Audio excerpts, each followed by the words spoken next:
a very old man. How old, I do not know.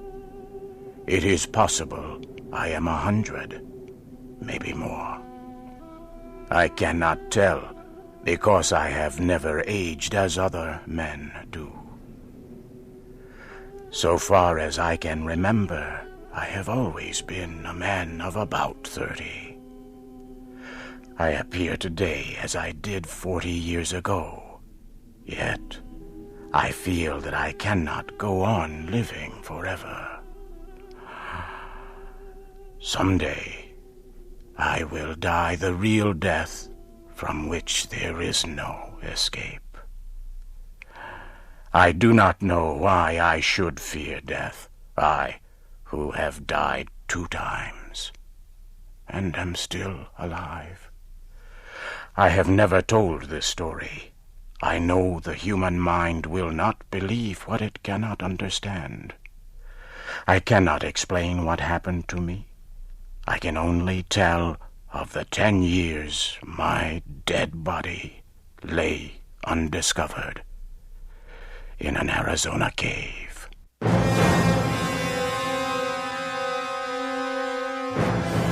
My name is John Carter. I am from the state of Virginia. At the close of the Civil War, I found myself without a home, without money, and without work. I decided the best plan was to search for gold in the great deserts of the American Southwest.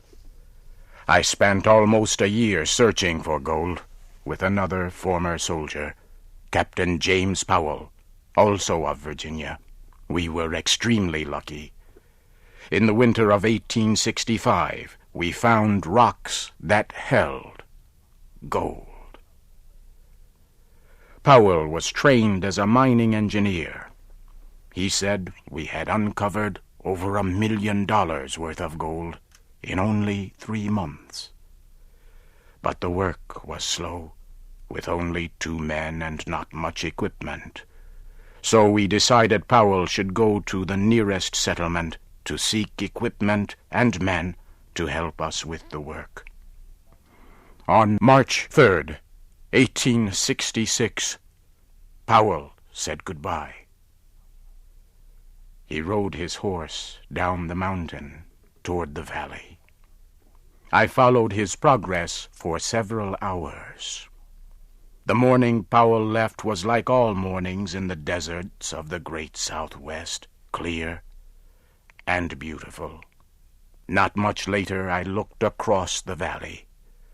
I was surprised to see 3 riders in the same place where I had last seen my friend. After watching for some time, I decided the 3 riders must be hostile Indians.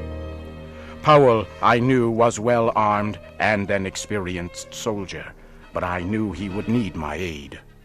I found my weapons, placed a saddle on my horse, and started as fast as possible down the trail taken by Powell. I followed as quickly as I could until dark. About 9 o'clock, the moon became very bright. I had no difficulty following Powell's trail. I soon found the trail left by the 3 riders following Powell. I knew they were Indians. I was sure they wanted to capture Powell. Suddenly I heard shots far ahead of me. I hurried ahead as fast as I could. Soon I came to a small camp. Several hundred Apache Indians were in the center of the camp. I could see Powell on the ground. I did not even think about what to do. I just acted. I pulled out my guns and began shooting.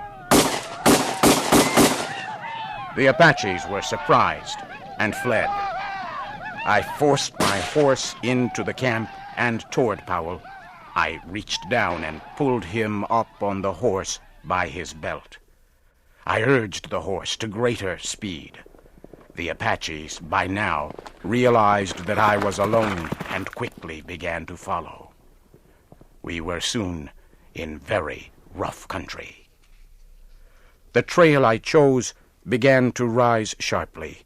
It went up and up. I followed the trail for several hundred meters more until I came to the mouth of a large cave. It was almost morning now.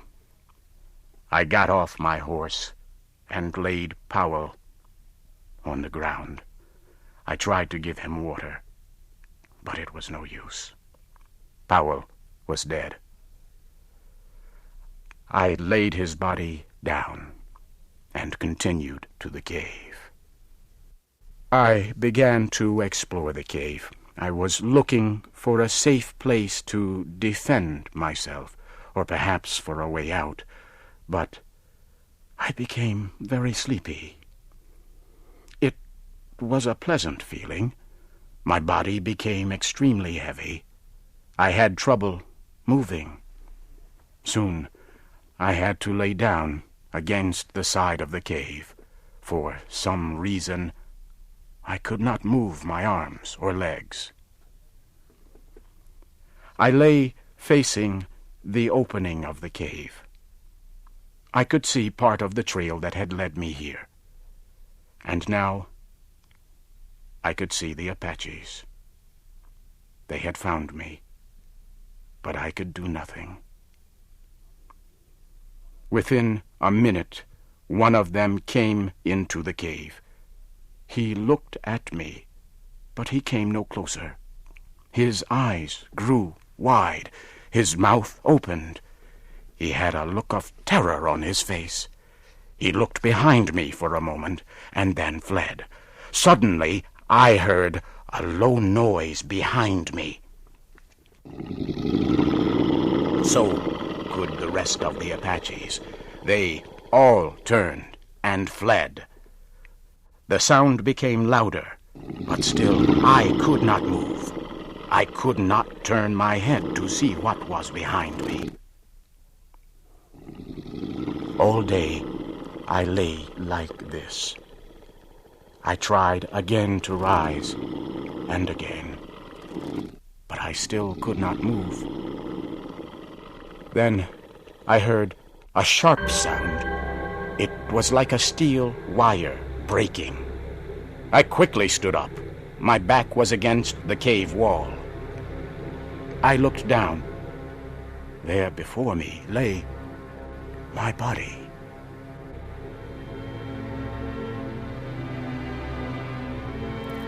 For a few moments, I stood looking at my body. I could not bring myself to touch it. I was very frightened. The sounds of the cave and the sight of my body forced me away. I slowly backed to the opening of the cave. I turned to look at the Arizona night. I could see 1,000 stars. As I stood there, I turned my eyes to a large red star. I could not stop looking at it. It was Mars, the red planet, the red god of war. It seemed to pull me near. Then, for a moment, I closed my eyes. There was an instant of extreme cold and total darkness. Suddenly, I was in deep, dreamless, peaceful sleep.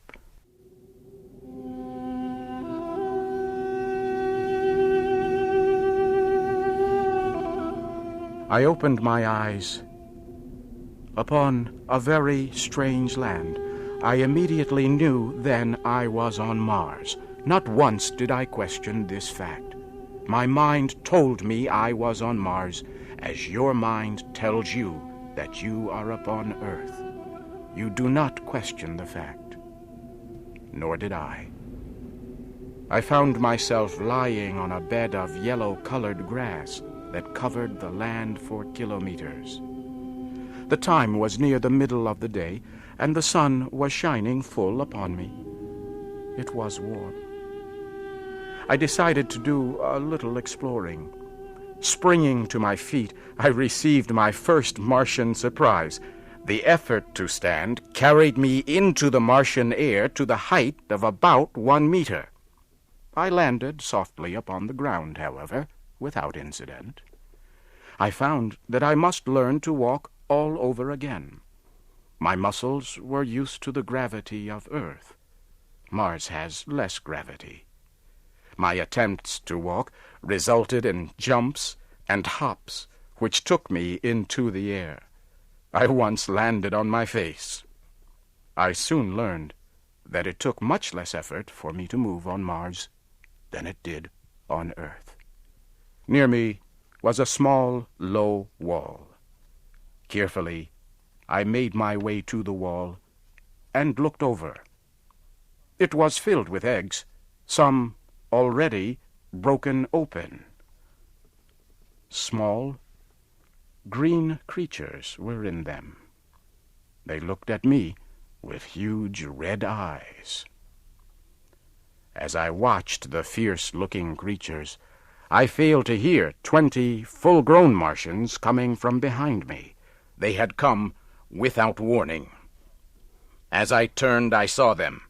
One was coming at me with a huge spear, with its sharp tip pointed at my heart.